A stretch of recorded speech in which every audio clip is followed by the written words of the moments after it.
मेरे प्रिय भाई और बहनों, कुछ दिन पहले एक युवक मेरे कमरे में आया था। देखने में काफी सुंदर है, करीब 32-33 साल का युवक, विदेश में काम कर रहा है। बातचीत चली, बातचीत के अंत में मैंने उनसे एक सवाल किया, क्या तुम प्रार्थना करती हो? और वो मुस्कुराने लगा। कई युवकों से मुझे यह प्रतिक्रिया प्राप्त हुई है, मुस्कुराने लगते हैं। वो मुस्कुराने का अर्थ मालूम क्या है? वे सोचते हैं कि प्रार्थना तो कमजोर लोगों का काम है, प्रार्थना तो पुरोहितों, धर्म बहनों, पास्टर्स, साधु सन्यासियों का काम है। हम तो दुनिया में रहते हैं। प्रार्थना तो वे लोग करते हैं जो कमजोर हैं, दुर्बल हैं, हमारे पास सब कुछ है, अभी प्रार्थना की क्या जरूरत है। उस मुस्कान का यही अर्थ था। मैंने उसको समझाने का प्रयास किया, सुनो, प्रार्थना ईश्वर की आवश्यकता नहीं है, आपकी आवश्यकता है। प्रार्थना आपकी आवश्यकता है, क्योंकि जब प्रार्थना करते हैं आप ईश्वर से जुड़ते हैं, अपने जीवन के स्रोत से जुड़ते हैं, आप जड़ से जुड़ते हैं। यूहन्ना के सुसमाचार के अध्याय 15 वाक्य 6 में प्रभु यीशु कहते हैं, जो मेरे साथ जुड़े नहीं रहते हैं वे सूखी डाली की तरफ फेंक दिया जाता है। लोग ऐसी डालियों को बटोर लेते हैं और जला देते हैं, आग में झोंक देते हैं। मैंने उस भाई से कहा कि अगर आप जड़ से नहीं जुड़े रहेंगे तो आपकी भी यही दशा होगी। उत्पत्ति ग्रंथ के अध्याय 2 वाक्य 7 में हम पढ़ते हैं, ईश्वर ने आदि मनुष्य को बनाया, आदम को बनाया मिट्टी से। और वचन में लिखा हुआ है वाक्य 7 में, ईश्वर में उसके नथनों में प्राण वायु फूंक दिया। ईश्वर ने उसके नथनों में प्राण वायु फूंक दिया और वो सजीव तत्व बन गया। जानते हैं, वही ईश्वर आज भी आपके अंदर प्राण वायु फूंक रहा है। वही ईश्वर आज भी आपके अंदर प्राण वायु फूंक रहा है।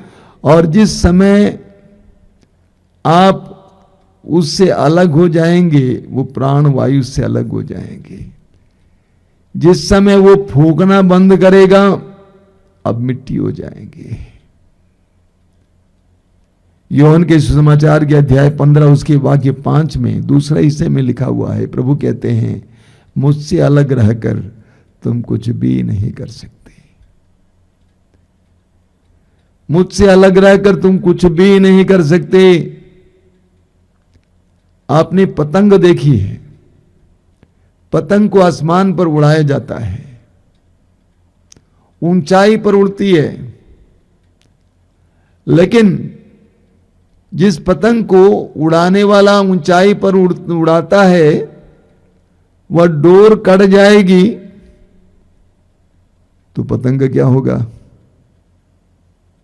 वो गिरती जाएगी, कहीं जंगल में, झाड़ में जाकर गिर जाएगी। यही दशा हमारी है। अगर हम ईश्वर से अलग हो जाएंगे तो हमारी भी यह दशा होगी। उस भाई के साथ बातचीत के दौरान पता चला कि उसकी पत्नी और उसके बीच में पटता नहीं है। अभी पत्नी कनाडा जाकर, बच्चों के साथ कनाडा जाकर वहां पे काम कर रही है और पति अन्य देश में है।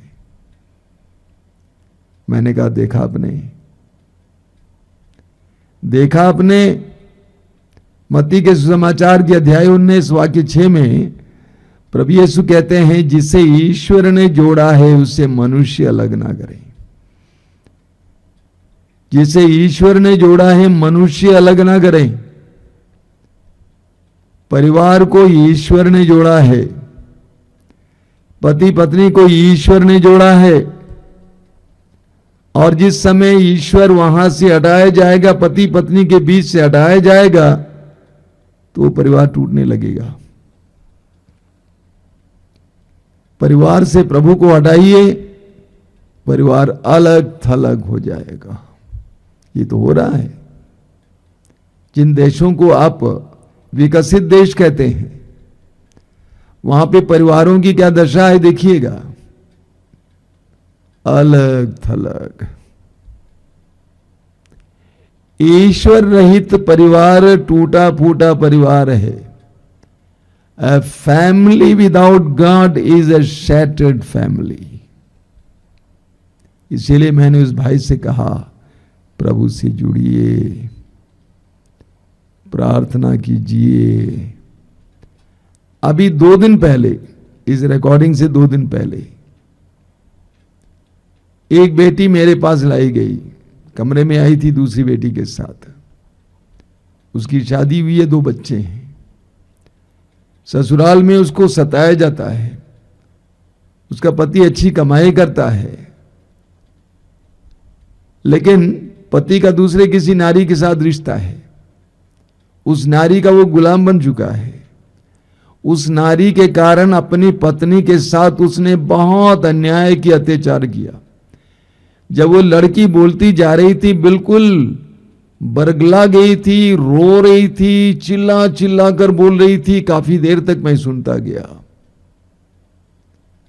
उसके बाद मैंने, जब वो कुछ शांत हो गई, एक बहन का उदाहरण दिया जिसका पति बहुत बड़ा शराबी था, बेटा लफंगा था।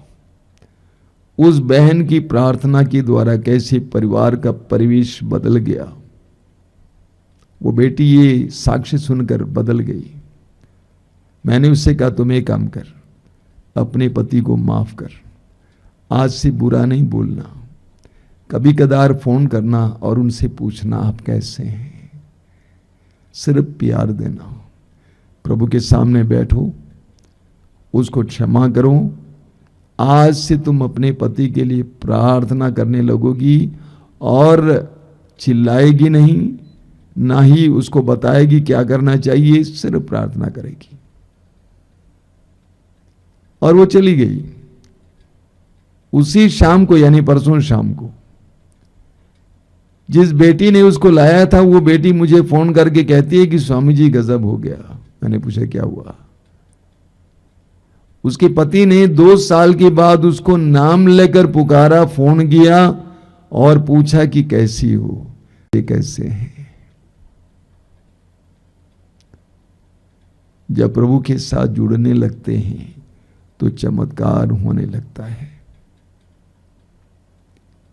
जो भाई मुझसे मिलने आया था, मैंने उससे कहा कि बेटा सुनो, तुम्हें संरक्षण की जरूरत है। तुम्हारे जीवन के क्या ठिकाना है, कब क्या होगा तुम नहीं जानते कि तुम घर वापस लौटोगे। कुछ भी हो सकता है। सड़कों पे लोग खड़े रहते हैं, गाड़ी आकर टकरा कर उसको मार डालकर चले जाती है। इस जीवन का क्या भरोसा है? कोई भरोसा नहीं है। कई वर्ष पहले, यानी 32 साल पहले, मैं दिल्ली के साउथ ब्लॉक में गया था कुछ काम से। आजकल वहां जाना बहुत मुश्किल है, लेकिन मैं तो आसानी से जाता था। उस समय इतनी सतर्कता नहीं थी, इतनी समस्याएं भी नहीं थी, इतना आतंकवाद नहीं था, इतनी समस्याएं नहीं थी। और वहां पर एक बैंक है, सिंडिकेट बैंक, शायद अभी भी होगा, वहां पे काम था। उस बैंक की दीवारों पर बहुत अच्छे अच्छे वाक्य लिखे हुए थे। एक वाक्य था, लाइफ इज फ्रजाइल। देखिए, जब आप कोई भी टूटने वाली चीज को एक जगह से दूसरी जगह भेजते हैं तो उसके ऊपर लिखते हैं फ्रजाइल, मानी टूटने वाली चीज है, यानी संभाल कर इसको उठाएं, रखें। तो वहां पे लिखा हुआ था, लाइफ इज फ्रजाइल, जीवन नाजुक है, हैंडल विथ प्रेयर। जीवन नाजुक है, प्रार्थना का सहारा लीजिए। और मैं आज उसी बात को दोहराना चाहता हूं कि जीवन कितना नाजुक है, आपको प्रोटेक्शन की जरूरत है, आपको संरक्षण की जरूरत है। अभी कुछ ही महीना पहले मेरे पास एक मां अपने जवान बेटे को लेके आई थी। वो जवान बेटा पूरी तरह से एक गुंडे की तरह जीवन जीता था, किसी की बात नहीं मानता था, नशा खाता पीता था। मोटर बाइक पे जा रहा था, एक बार हेलमेट नहीं पहना था, दुर्घटना हुई, सिर फट गया और भेजे पर असर पड़ा। अभी पागल जैसा हो गया है, आधा पागल जैसा, व्यवहार बेकार। मैंने कहा देखा, और उसकी मां ने कहा ये हमें गिरजाघर जाने नहीं देता था, ये स्वयं चर्च नहीं जाता था, हमें भी चर्च जाने नहीं देता था, प्रार्थना करने नहीं देता था। मैंने उस लड़के से कहा कि अभी तुम समझ गए, संरक्षण की जरूरत है, संरक्षण की जरूरत है। जब हम प्रार्थना करते हैं हम प्रभु के अधीन हो जाते हैं। जब हम प्रार्थना करते हैं हम प्रभु की अधीनता को स्वीकार करते हैं, तब हमें प्रभु का संरक्षण मिलता है। स्तोत्र 91 पढ़िएगा। तुम जो सर्वोच्च ईश्वर के आश्रय में रहते, ईश्वर के अधीन रहते, पूरे स्तोत्र में संरक्षण के बारे में बताया गया है। हमें संरक्षण मिलता है। मैंने देखा है कि बहुत सारे लोग बहुत मेहनत करते हैं, कड़ी मेहनत करते हैं, दिन रात मेहनत करते हैं, घंटों मेहनत करते हैं। आप कुछ शहरों में जाके देखिएगा, पूना, मुंबई, लोगों के पास सोने के लिए समय नहीं है। पूना से काम करने के लिए मुंबई जाते हैं, वापस आते हैं बहुत लेट, फ्रेश होकर खा पी के सो जाते हैं। कितना सोते होंगे, बड़े सवेरे उठ के जाना पड़ता है, कितने घंटे परिश्रम करते हैं। लेकिन कई लोगों का कहना है कि जिस मात्रा में हम परिश्रम करते हैं उस मात्रा में हमें फल नहीं मिलता है। कैसे मिलेगा? लूकास के समाचार के अध्याय 11 वाक्य 23 में प्रभु यीशु कहते हैं, जो मेरे साथ नहीं बटोरता है वो बिखेरता है। जो मेरे साथ नहीं बटोरता है वो बिखेरता है। जो प्रभु के साथ नहीं बटोरता है वो बिखेरता है। स्तोत्र 127 को लीजिए, बहुत सुंदर वचन है। वाक्य 2 में लिखा हुआ है, कठोर परिश्रम की रोटी खाने वालों, तुम व्यर्थ ही सवेरे जागते और देर से सोने जाते हो। वह अपने सोए हुए भक्त का भरण पोषण करता है। एक बार और सुन लीजिए, बहुत सुंदर वचन है। प्रभु कहते हैं, कठोर परिश्रम की रोटी खाने वालों, मेहनत करने वालों, तुम व्यर्थ ही बड़े सवेरे जागते और देर से सोने जाते हो। वो तो अपने सोए हुए भक्त का भरण पोषण करता है। प्रभु अपने भक्तों का भरण पोषण करता है। राजाओं के पहले ग्रंथ के अध्याय 17 में उसके वाक्य 2 से 6 तक हमें बहुत सुंदर उदाहरण मिलता है। जब इस्राएल में अकाल पड़ा, खाने के लिए कुछ नहीं था, तो ईश्वर ने कैसे अपने चुने हुए भक्त और नबी एलिया को कौओं के द्वारा रोटी खिलाया और मांस खिलाया। प्रभु ने कहा, तुम किरीत की घाटी में जाकर बैठ जाओ, वहां पे थोड़ा सा पानी है, वो पानी पी लेना। मैंने कौओं को आदेश दिया कि आकर तुमको रोटी खिलाएं और मांस खिलाएं। ईश्वर एक ऐसा ईश्वर है जो हमारे लिए प्रबंध कर सकता है। जब हम प्रार्थना करते हैं हमारे परिश्रम में आशीष आती है, बरकत आती है। जब हम प्रार्थना करते हैं हमारी मेहनत फल आती है। यही पॉइंट है। मैंने देखा कई लोगों के अंदर कृपा की कमी है। विशेष करके बहुत सारे युवक युवतियों से मैं मिला हूं, कंप्लेन करते हैं कि हम कितना पढ़ते हैं, कितने इंटरव्यू में जाते हैं, लेकिन अंत में थोड़े से बात के लिए छड़ जाते हैं। सोचता हूं कि बस नौकरी लग गई, लेकिन इंटरव्यू में छड़ जाता हूं।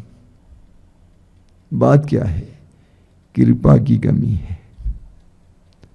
और कृपा कहां से मिलेगी? ईश्वर से मिलती है।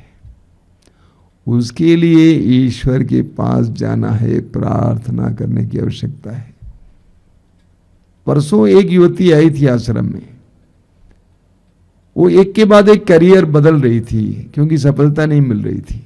बहुत मेहनत करने वाली लड़की है।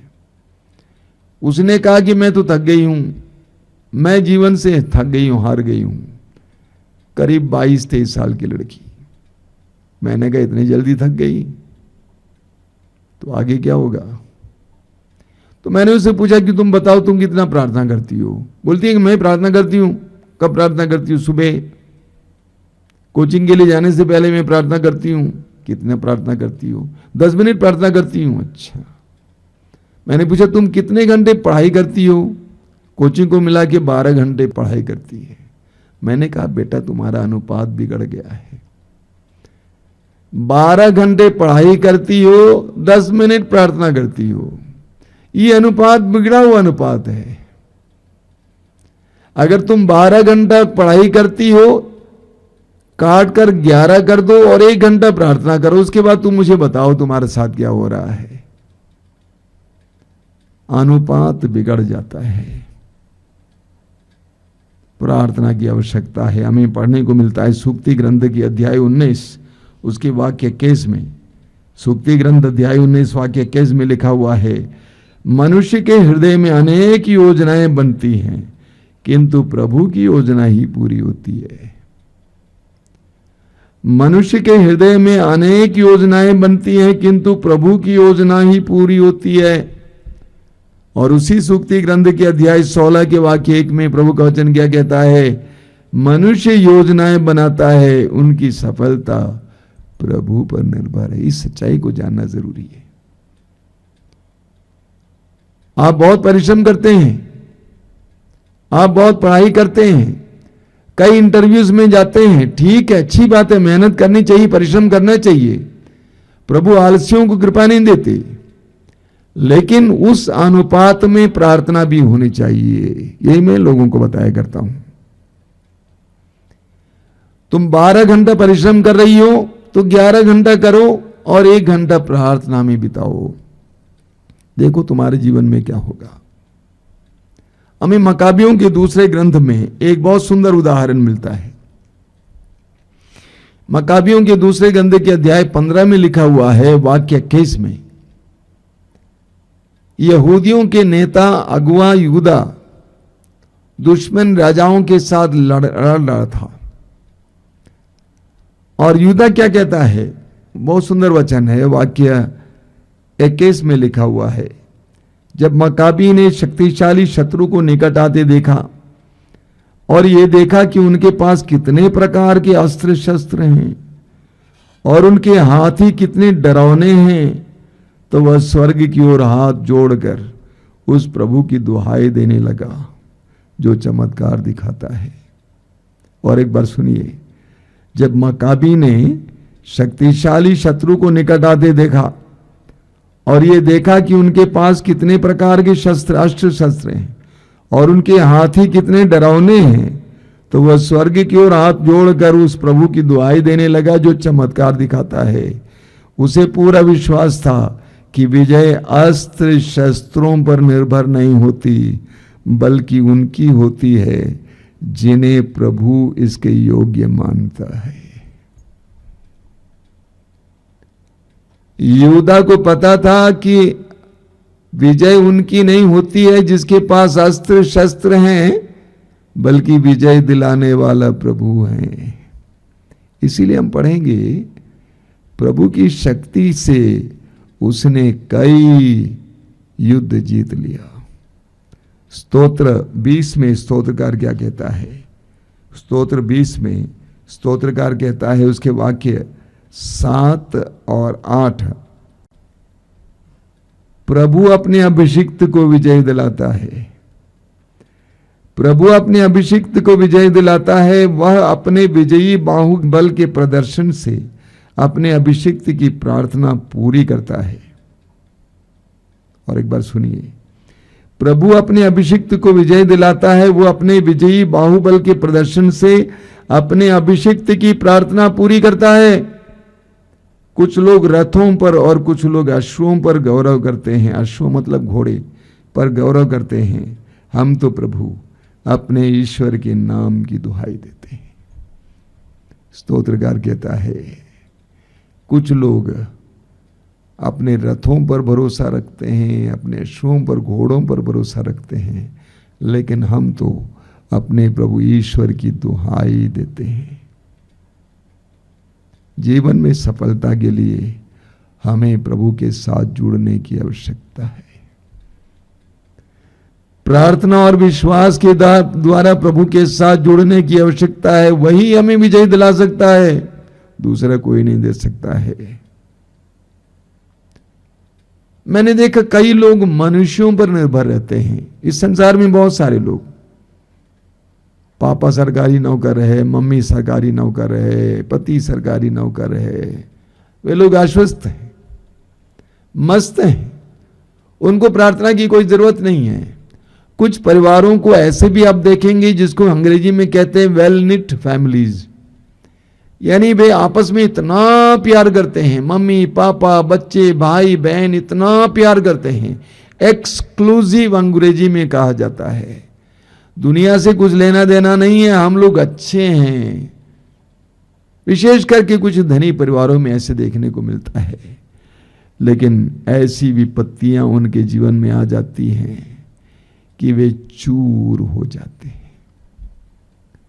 यिर्मयाह नबी के ग्रंथ के अध्याय 17 उसके वाक्य 5 और 6 में प्रभु कहते हैं, धिक्कार उस मनुष्य को जो ईश्वर से मुंह मोड़कर मनुष्य पर भरोसा रखता है। वह मरुभूमि के पौधे की तरह है जो कभी अच्छे दिन नहीं देखता। धिक्कार उस मनुष्य को जो ईश्वर से मुंह मोड़कर मनुष्यों पर भरोसा रखता है। वो मरुभूमि के पौधे की तरह है जो कभी अच्छे दिन नहीं देखते हैं।